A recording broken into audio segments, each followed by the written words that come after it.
할렐루야, 좋은 아침입니다. 오늘도 예수님의 큰 은혜가 우리 가운데 함께 하실 줄 믿습니다. 저를 따라 한번 선포해 주십시오. 나는 예수님 때문에 행복하고 즐겁습니다. 나는 예수님 때문에 승리하는 인생입니다. 여러분, 오늘 우리가 선포한 대로 그 믿음대로, 그 말씀대로 그대로 될 줄로 믿습니다. 제가 한번 기도하고 우리 말씀 가운데 들어가 보도록 하죠. 사랑해 주님 감사합니다. 오늘 이 아침에 우리가 선포한 대로 예수님으로 말미암아 승리하고 예수님으로 말미암아 행복하고 즐겁습니다. 이 고백을 날마다 가슴에 품고 나아가 승리하는 우리 귀한 자녀들, 주님의 예배자들이 되게 하여 주시옵소서. 예수님의 이름으로 기도드렸습니다. 아멘. 네, 오늘부터는 이제 우리 산상수훈을 마무리하고 오늘부터는 이 다윗에 대해서 한번 살펴보려고 합니다. 다윗 그러면은 우리가 익숙한 인물이기도 하지만 동시에 우리의 모습이기도 하죠. 그래서 우리가 다윗, 특별히 사무엘상을 중심으로 다윗의 생애를 살펴보려고 합니다. 다윗이 등장하는 때가 사무엘상 16장부터거든요. 그러니까 여러분 사무엘상 16장부터 또 다윗이 하나님 앞에서 어떻게 반응하는지, 또 하나님은 다윗과 함께 어떻게 일하시는지 살펴보는 그런 시간이 되었으면 좋겠습니다. 그것을 통해 내가 현대에 살고 있는 다윗과 같구나, 이것을 통해 하나님 나를 그렇게 인도하여 주시옵소서, 이런 은혜를 누리는 우리 모두가 되기를 바랍니다. 오늘 그 첫 번째 시간으로 사무엘상 16장 1절에서 5절 말씀 함께 보겠습니다. 사무엘상 16장 1절에서 5절 말씀 우리 한 목소리로 합독하겠습니다. 시작. 야훼께서 사무엘에게 이르시되 내가 이미 사울을 버려 이스라엘 왕이 되지 못하게 하였거늘 네가 그를 위하여 언제까지 슬퍼하겠느냐. 너는 뿔에 기름을 채워 가지고 가라. 내가 너를 베들레헴 사람 이새에게로 보내리니 이는 내가 그의 아들 중에서 한 왕을 보았느니라 하시는지라. 사무엘이 이르되 내가 어찌 갈 수 있으리까. 사울이 들으면 나를 죽이리이다 하니 야훼께서 이르시되 너는 암송아지를 끌고 가서 말하기를 내가 야훼께 제사를 드리러 왔다 하고 이새를 제사에 청하라. 내가 내게 행할 일을 가르치리니 내가 내게 알게 하는 자에게 나를 위하여 기름을 부을지니라. 사무엘이 야훼의 말씀대로 행하여 베들레헴에 이르매 성읍 장로들이 떨며 그를 영접하여 이르되 평강을 위하여 오시나이까. 이르되 평강을 위함이니라. 내가 야훼께 제사하러 왔으니 스스로 성결하게 하고 와서 나와 함께 제사하자 하고 이새와 그의 아들들을 성결하게 하고 제사에 청하니라. 아멘. 네, 오늘은 적당히 울고 빨리 일어나라, 적당히 울고 빨리 일어나라 라는 제목으로 하나님 말씀 증거하도록 하겠습니다. 이스라엘의 초대 왕이 사울인데 제대로 된 왕의 역할을 못하죠. 그래서 하나님도 가슴 아프셨고, 또 동시에 이 사울에게 기름 부은 사무엘 선지자죠.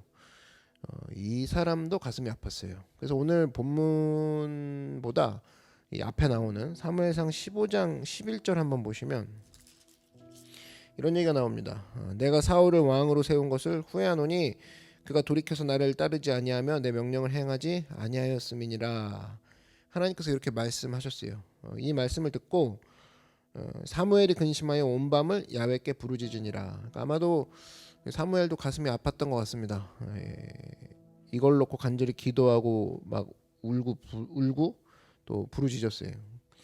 근데 이 사무엘상 15장에서 이렇게 근심하면서 기도했던 것이 나쁜 건 아닌데 이게 지속되었던 것 같습니다. 슬픔이 계속 지속되어서 낙심이 된 것 같아요. 어떤 의미에선. 그러니까 오늘 본문 사무엘상 16장 1절에서 하나님이 이렇게 사무엘 선지자에게 말씀하십니다. 야훼께서 사무엘에게 이르시되 내가 이미 사울을 버려 이스라엘 왕이 되지 못하게 하였거늘 네가 그를 위하여 언제까지 슬퍼하겠느냐. 내가 이미 사울 버렸는데 너 언제까지 슬퍼할래? 너 언제까지 그렇게 낙심만 하고 있을래? 하나님이 질책하십니다.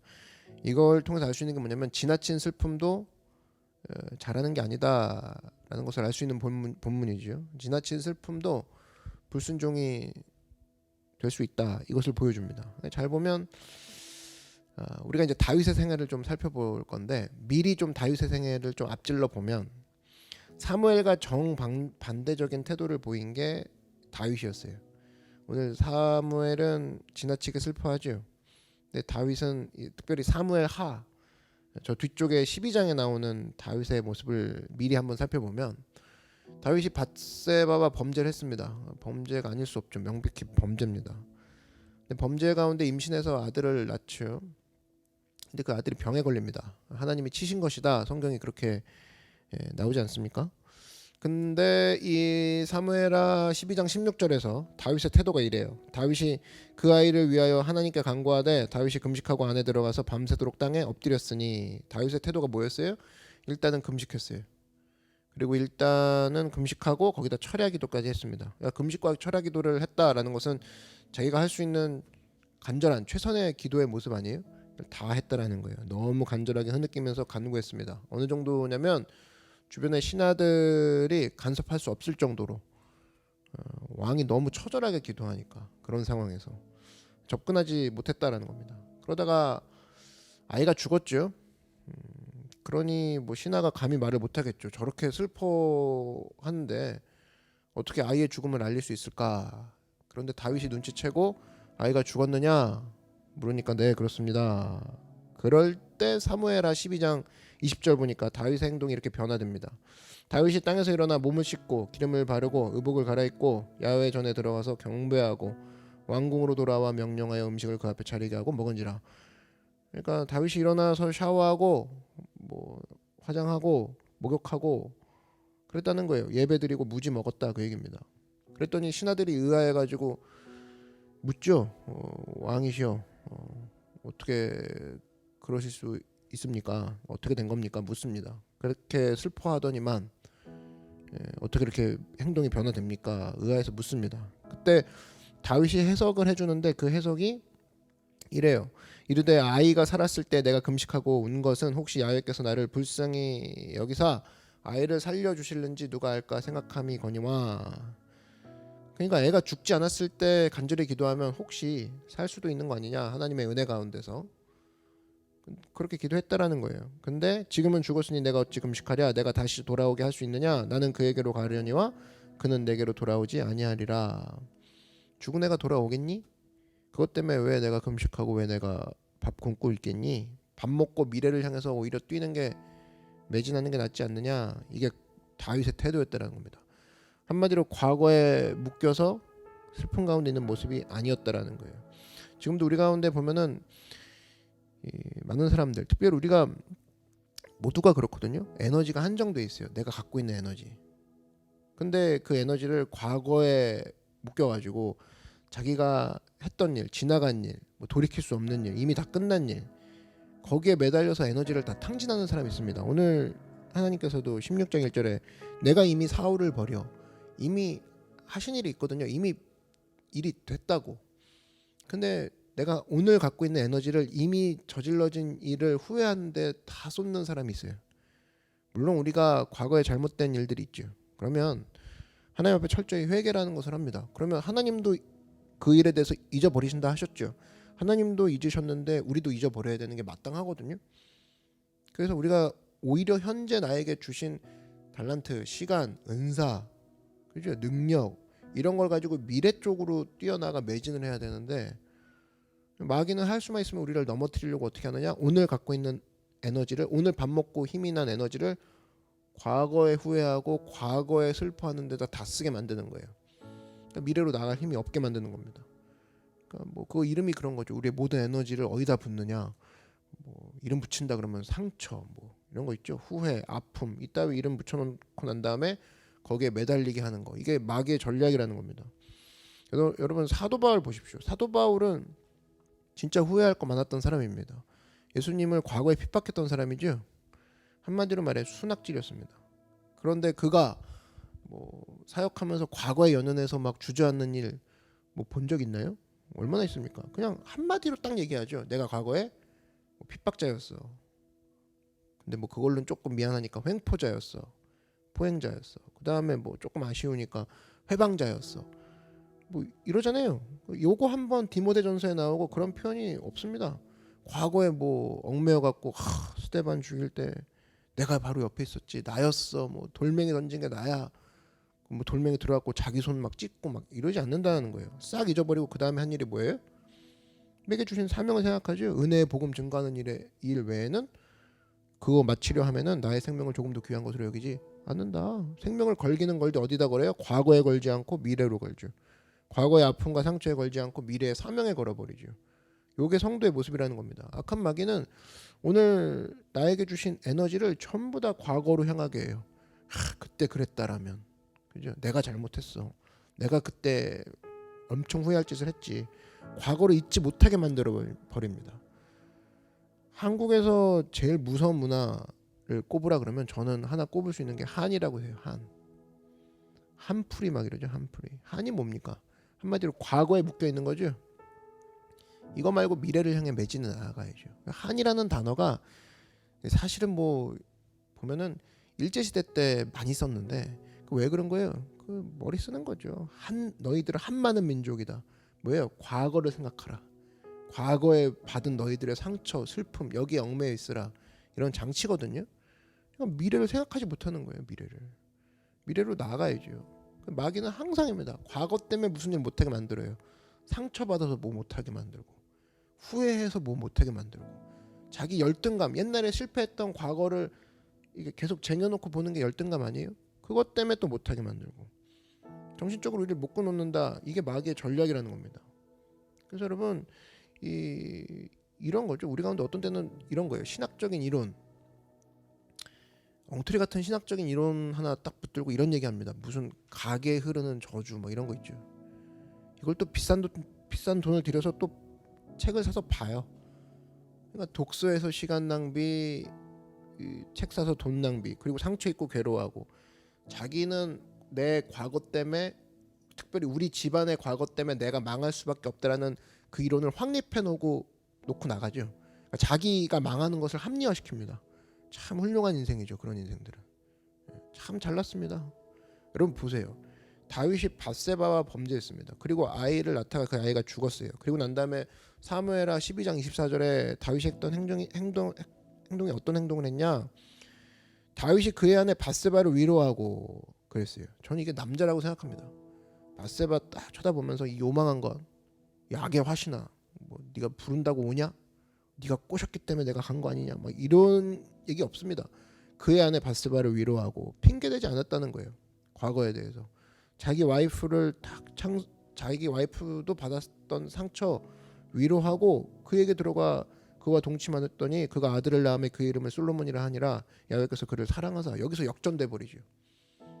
솔로몬을 사랑해서 그의 별명까지 지어주게 되죠. 여디디야. 사랑스러운 자란 뜻입니다. 다윗의 후계자가 누구였어요? 솔로몬이었죠. 이게 어떻게 가게에 흐르는 저주입니까? 가게에 흐르는 역전의 은혜죠. 그러니까 하나님께서 그렇게 바꿔주신다는 겁니다. 여러분 잊지 마십시오. 항상입니다. 이 사탄은 너의 집안은 대대적으로 망하는 집안이었어. 그러니 너도 망해. 이거에 묶어버리거든요. 근데 아니잖아요. 다윗 그냥 끊어버리잖아요. 가게에 흐르는 뭐 저주가 어디 있습니까? 이 솔로몬으로 말미암아 하나님이 주시는 은혜들이 막 열매가 나오는 거죠. 그래서 우리가 항상입니다. 항상 우리가 가지고 있는 모든 것들을 미래에 초점을 맞춰야지 과거에 초점을 맞춘다. 절대로 이게 되는 일이 없고 마귀가 주는 마음이라는 거예요. 지금 사무엘이 너무 오랫동안 슬퍼하니까 하나님이 나서시죠. 야, 너 언제까지 슬퍼해? 일에 일 이거예요. 일. 그렇게 슬퍼하지 말고 뭐 하면 될 거 아니야? 좋은 사람 세우면 될 거 아니냐. 그래놓고 바로 일어나게 해가지고 다윗 세우러 가게 합니다. 왕을 세우러 가게 하죠. 요게 하나님의 방법이었다라는 거예요. 하나님의 방법은 뭐냐? 좋은 사람 세우기. 그게 하나님의 방법입니다. 여러분 저를 따라 한번 말씀해 주십시오. 좋은 사람 세우기. 그게 하나님의 방법이에요. 하나님의 일하시는 방법 중에 하나가 좋은 사람 세우는 거예요. 미래를 위해서 뭐 하신다? 좋은 사람 세운다. 하나님의 나라를 위해서 아브라함을 세우고 일을 시작하시죠. 출애굽에 보면은 모세를 세우고 일을 시작하신다고. 포로 시대 때는 에스겔과 다니엘을 세워서 일을 시작하시죠. 여러분 마찬가지예요. 미래를 위해서 하나님이 무슨 일을 하실까? 환상을 보이실까? 아니에요. 사람 세우는 일을 하신다고. 교회가 미래를 향해 갈 일은 뭐냐? 사람 세우는 거. 그래서 교회 작전, 교회의 모든 계획과 전략은 어떻게 하면 사람을 세울까 있으면 돼요. 어떻게 하면 사람을 세울까. 그게 교회라고. 오늘 16장 1절 하반절 한번 보시면 너는 뿔에 기름을 채워가지고 가라. 내가 너를 베들레헴 사람 이새에게로 보내리니 이는 내가 그의 아들 중에서 한 왕을 보았느니라.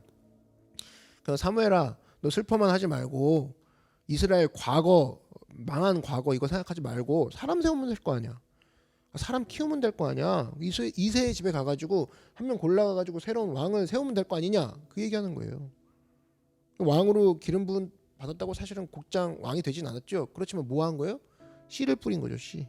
다윗에게 기름을 붓고 한참 후에 진짜 왕이 됐죠. 그 씨를 뿌린 게 그대로 왕이 되잖아요. 이스라엘 왕. 그러니까 우리가 지금 해야 될 일은 뭐냐? 과거에 연연하지 말고 현재에 낙심하지 말고 미래에 사람 세우는 일을 해야 된다. 이걸 보여준다라는 겁니다. 지금도 보면 기성세대 어른들 얘기를 들어보면 젊은이들에게 불만이 많아요. 왜 저 모양이느니, 왜 버릇이 없냐느니, 생각이 없냐느니, 과거를 모른다느니 이런 얘기합니다. 듣다 보면 일리가 있어요. 그렇게 얘기하는 그 이유가 있긴 있어요. 근데 이제 제가 젊은이들의 입장과 이 기성세대, 이 어른들의 입장의 중간에 서서 중재를 한다 그러면 어른들도 문제가 있습니다. 왜냐? 맨날 원망만 하고 정죄만 하고 이 불평만 하고 가르치질 않습니다. 가르쳐야 될 거 아니에요. 젊은 사람들, 지금 젊은 사람들 되게 불쌍한 사람들입니다. 왜냐면 자라온 기회에 배울 수 있는 기회가 없습니다. 전부 다 아빠 엄마가 맞벌이가 대부분이죠. 바쁘니까 아빠 엄마한테 받는 가정교육이 사라진 세대가 지금 세대예요. 맨날 혼자 지내고 혼자 장난감 갖고 놀고 혼자 뭐 유튜브 보고 맨날 지금 애들이 그렇게 잘하고 있어요. 가정교육이 없는 세대. 하고 싶어도 못하는 세대. 뭐 학교에서도 뭐 그럼 가르치냐. 학교에서도 못 가르치죠. 뭐 선생님들 터치하지 못하게 만들고 그 전부 다 정보예요. 지식 요 정도. 배우는 게 없는 거예요. 그렇다 그러면 기성세대가 할 일이 뭐냐? 욕만 하지 말고 가르쳐야 되는 거 아닙니까? 가르쳐야. 지혜 있게 어떻게 가르칠 것인가? 사실을 어떻게 가르칠 것인가? 가르치지도 않고 자꾸만 욕만 하면 되겠습니까? 아니라는 거예요. 세상에 저절로 되는 게 없다라는 겁니다. 한 가지를 놓고 지혜 있게 가르치는 거. 애들이 뭐 말씀을 안 읽는다, 말씀을 모른다, 자꾸 뭐라고 할 게 아니라 교회가 해야 될 게 뭐예요? 어떻게 하면 말씀을 가르칠 수 있을까? 뭐 기도 못한다 그러면 기도를 어떻게 하면 가르칠 수 있을까? 가르치는 자세로 서 있으면 되는 거 아닙니까? 교회에서도 만약에 기도가 부족하다 그러면 어떤 사람이 인상 쓰면서 이 교회는 뭐 기도가 없어. 그런 사람이 교회를 세우는 게 아니죠. 자기가 먼저 기도를 하든지 아니면 몇 사람끼리 자기가 먼저 솔선수범해서 기도하는 모임을 만들면서 나아가든지 이걸 통해 보여주는 게 올바른 모습이지 팜나 와가지고는 이 교회는 기도가 없어. 이 교회는 뭐가 없어. 그럼 너나 잘하세요. 이런 느낌 안 됩니까? 마찬가지라는 거예요. 자기는 안 한다라는 거예요. 설명해줘야 된다는 겁니다. 설명해줬을 때 제가 볼 때 물론 악질도 있어요. 그렇지만 대부분 99%의 사람들은 설명해주면 알아듣고 합니다. 아무도 설명해주는 사람이 없으니까 안 한 거예요. 예를 들어 이런 거죠. 우리가 어른들한테 배운 게 뭐예요? 공부 많이 하면 출세한다. 뭐 이렇게 들었습니다. 근데 지금은 아닌 게 분명하죠. 그 며칠 전에 그 기사 보니까 대학 졸업생과 대학원 졸업생이 대학 졸업생보다 훨씬 더 못 번다는 거예요. 22만 원 정도 임금이 떨어지더라고. 뭘 보여주는 거예요? 그래서 대학원까지 다녔지만 취직도 힘들고 뭐 월급도 적게 받고 대학원을 경력으로 인정 안 해주더라 사회가. 그 정도 상황이면 설명해줘야 되는 거 아닙니까? 야, 너 공부 더 하려고 하는 건 성공과 멀어지는 거야. 빨리 현장 속으로 들어가. 얘기해줘야 될 거 아니에요. 그거 모르니까 아직도 유학이다 대학원이다 머물러 있고 이게 고학력 실업자가 되는 거죠. 가르쳐줘야죠. 또 빚을 지면 종이 된다.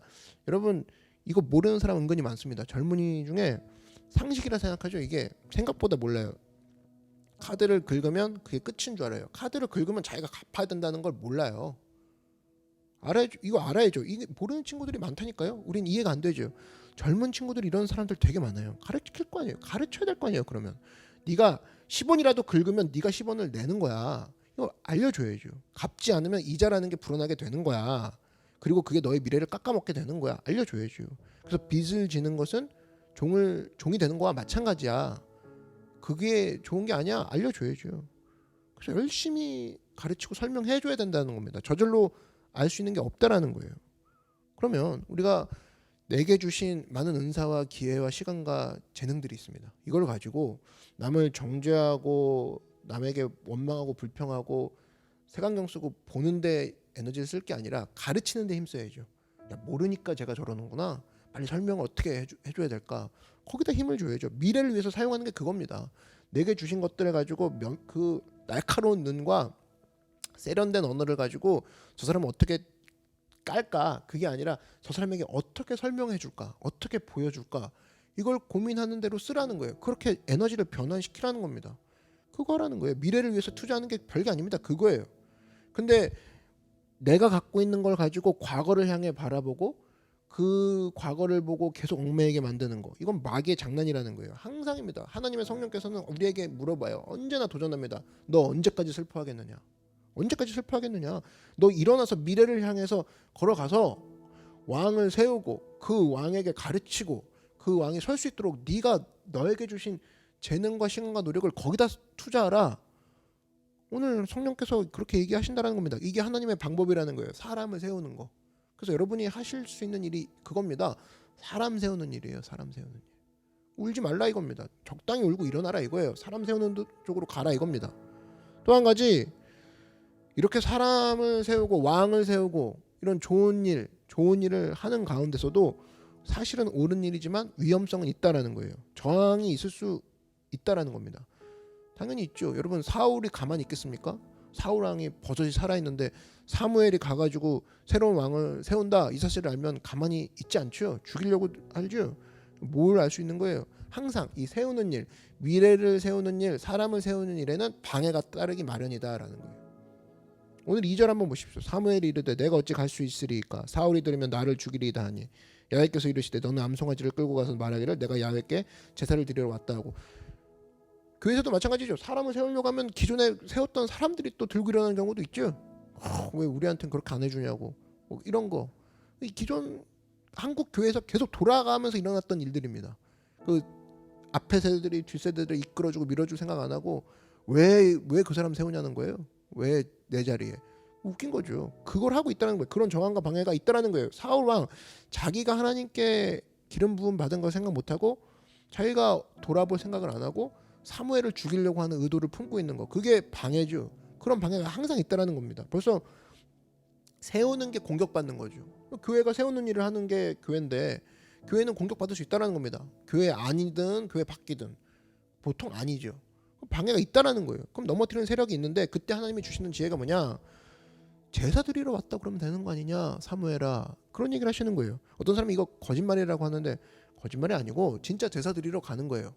가서 제사 드리러 가서 제사 드리는 것을 통해 그 사람을 만나면 되는 거 아니냐. 하나님이 그런 지혜를 주시는 거죠. 여러분, 여기서 알 수 있는 게 뭐냐면, 우리가 보통 교회에서 사람을 세운다, 교회에서 뭐를 한다 그러면은 앞에 메시지만 듣고 그래 다 엎어버리자 이것만 생각하는데 그 무식한 겁니다. 어리석은 거예요. 어떤 사람이 일을 한다 그러면 되게 문제를 일으켜서 막 일을 해낸 사람이 있어요. 문제를 막 없던 문제도 막 일으켜내서. 근데 이거 무슨 얘기냐면은 오늘 하나님의 말씀은 너 할 수만 있으면 자극시키지 않고 일어나는 거 되게 중요해. 그게 지혜야. 화평케 하는 거죠. 너가 자극을 불러일으키지 않으면서 되도록 그 안에서 최선의 것을 뽑아내는 거, 그게 진짜 지혜거든. 문제 일으키지 않고 하는 거, 그걸 얘기하는 겁니다. 그래서 물론 어떤 일을 할 때 떠벌려서 할 때가 좋을 때가 있죠. 영향력을 주고 막 서로 격려해야 되고 막 그런 분위기를 일으켜 나갈 때는 떠벌리는 방법도 있습니다. 그러나 자기를 돌아봐야 되고 그 안에 시스템을 점검하고 어떤 그 안에서의 어떤 그 인사이트를 계속 유지하려는 거에 있어서는 조용히 가는 것도 필요하죠. 문제를 따로 일으키지 않고 지혜롭게 가는 거. 이걸 구분할 수 있는 능력이 뭐냐? 언제 떠벌리면서 가는 것이냐, 언제 조용히 진행하는 것이 날 것이냐, 이 두 개를 적절히 생각하면서 가는 것을 지혜라고 합니다. 오늘 하나님이 그것을 사무엘에게 알려주는 거예요. 그리고 여러분, 사람들은 변화를 싫어해요. 이 변화 자체를 두려워한다기보다 변화 때문에 오는 두려움을 싫어하는 거거든요. 근데 두려워할 필요가 없다, 이것을 설명해 줄 필요가 있죠. 오늘 설명해 주시잖아요. 야, 사무엘아, 이렇게 하면 두려워할 필요가 없어. 그리고 가서 막 난리 부리면서 일하지 말고 예배 드리러 가면서 그 사람 만나. 그럼 그 상황에서 어떤 문제될 것도 없단다. 그 얘기를 친절히 설명해 주시는 거죠. 뭘 알 수 있는 거예요? 일을 할 때 부작용 없이 일하는 것을 알아야 된다는 겁니다. 뭐 일을 하나 맡겨놓으면 막 뭐 일이 막 터져요. 그래갖고 막 오히려 하나를 부탁했는데 두세 개를 막 가서 처리해 줘야 되는. 그건 그다음부터 다시는 안 시키는 거죠. 하나를 부탁했으면 거기서 어떤 문제도 안 일으키고 매끄럽게 그럼 자기가 그 안에서 다 해결해 버리면서 주도권을 가지고 일을 하는 거. 그 충성된 종 아닙니까? 그런 지혜가 있어야 된다라는 거예요. 우리가 어떤 일을 새롭게 시작할 때 대부분이 그렇습니다. 사람들이 반대하는 이유는 설명이 부족해서예요. 근간에 나라의 일들을 보면은 뭐 여러분 많이 적용할 수 있지 않습니까? 설명을 하면은 될 것들. 그 설명이 부족했을 때 사람들이 거기서부터 막 분노하기 시작하고 경노하기 시작하는 거예요. 또 하나 뭐냐? 설명이 부족해서 사람들이 반대하는 경우도 있고 또 하나는 태도가 무례해서 그런 것도 있다라는 겁니다. 생각해 보십시오. 어른들이 젊은이들 싫어하는 이유가 대부분 그거예요. 똑똑해서 싫어하는 게 아니라 태도가 불순한 모습을 보였을 때 어른들이 싫어합니다. 젊은이들을. 그리고 설명을 안 해줄 때 화가 나죠. 설명을 물론 못 알아듣신 분도 있지만 설명을 안 해주고 보통 툭툭툭 지나가니까 거기서부터 화가 나는 거예요. 마찬가지입니다. 어른들이 이 젊은이 훈계할 때도 마찬가지예요. 똑같이 적용할 수 있다는 겁니다. 공손한 태도로 젊은이라고 무시하지 말고 젊은이라 할지라도 나보다 나이가 적다 할지라도 친절하게 설명을 해주는 게 필요하죠. 젊은 것들이 그것도 몰라 이런 식으로 매도해서 안 된다는 겁니다. 친절하게 설명할 줄 알고 예의를 갖추고 어리더라도 거기서부터 얘기할 줄 알아야죠. 반말 틱틱하고 그 어떤 젊은이가 좋게 받아들입니까? 아니라는 거예요. 설명해주고 우리 같이 변화됩시다. 같이 하나 됩시다. 그게 교회 문화예요. 그게 하나님의 성장의 방법이라고. 그래서 우리가 이게 자꾸 약해지잖아요. 그러면 옳은 걸 하는데 분명히 옳은 걸 하고 있는데 욕먹고 자꾸 옳은 걸 하고 있는데 문제가 더 생기고 그래서 분명히 커맨더 이게 분명히 시키잖아요. 그럼 시키면 일이 더 문제를 만들어서 오는 사람들 있죠. 자기가 해결하지 못하고 오히려 안 부딪혀야 되는데 부딪혀 오고 문제라는 겁니다. 그땐 어떻게 되냐? 자꾸만 설명할 줄 알아야 돼요.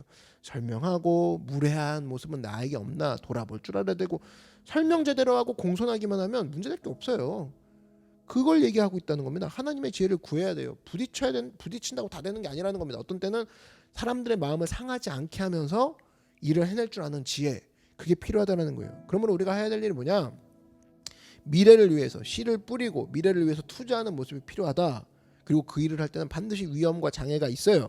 그때 구해야 될 게 뭐냐? 하나님의 지혜. 하나님의 지혜를 구하고 지혜로운 게 뭐예요? 설명할 줄 아는 입 그리고 숙일 줄 아는 그 예의, 공손함 이걸 통해서 접근한다 그러면은 하나님께서 우리에게 주신 많은 사명들 가운데 열매를 거두는 백성이 될 줄로 믿습니다. 여러분 우리가 갖고 있는 에너지가 있어요. 오늘도 갖고 있는 에너지를 기도할 수 있는 것도 에너지죠. 이 기회가 자꾸 과거에 후회하는데 뭐 펑펑 우는데 과거 때문에 울고 있어요. 거기다 쓰지 말고 앞으로 미래를 향해 눈물을 흘리십시오. 미래를 향해 여러분 기도하시라고요. 오늘도 기도하는 내용들 전부 다 과거를 향해 내가 치우쳐 있다. 과거의 후회 이미 일어난 일 아니라는 거예요.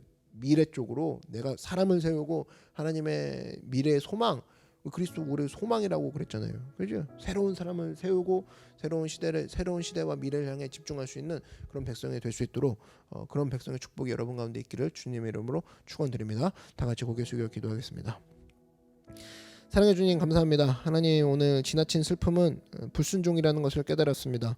사람 세우고 미래를 향해서 투자하게 하여 주시고 방해가 있을 때 부딪히는 것도 중요하지만 부딪히지 않고 지혜 가지고 풀어가고 설명할 줄 아는 입 또 고개 숙일 줄 아는 예의 공손함 이것을 가질 수 있도록 우리를 지켜보아여 주시옵소서. 예수님의 이름으로 기도드렸습니다. 아멘. 오늘 말씀을 생각하면서 우리 주님의 이름 한번 부르고 다 같이 통성으로 기도하겠습니다. 주여 사랑해 주님 감사합니다. 하나님 우리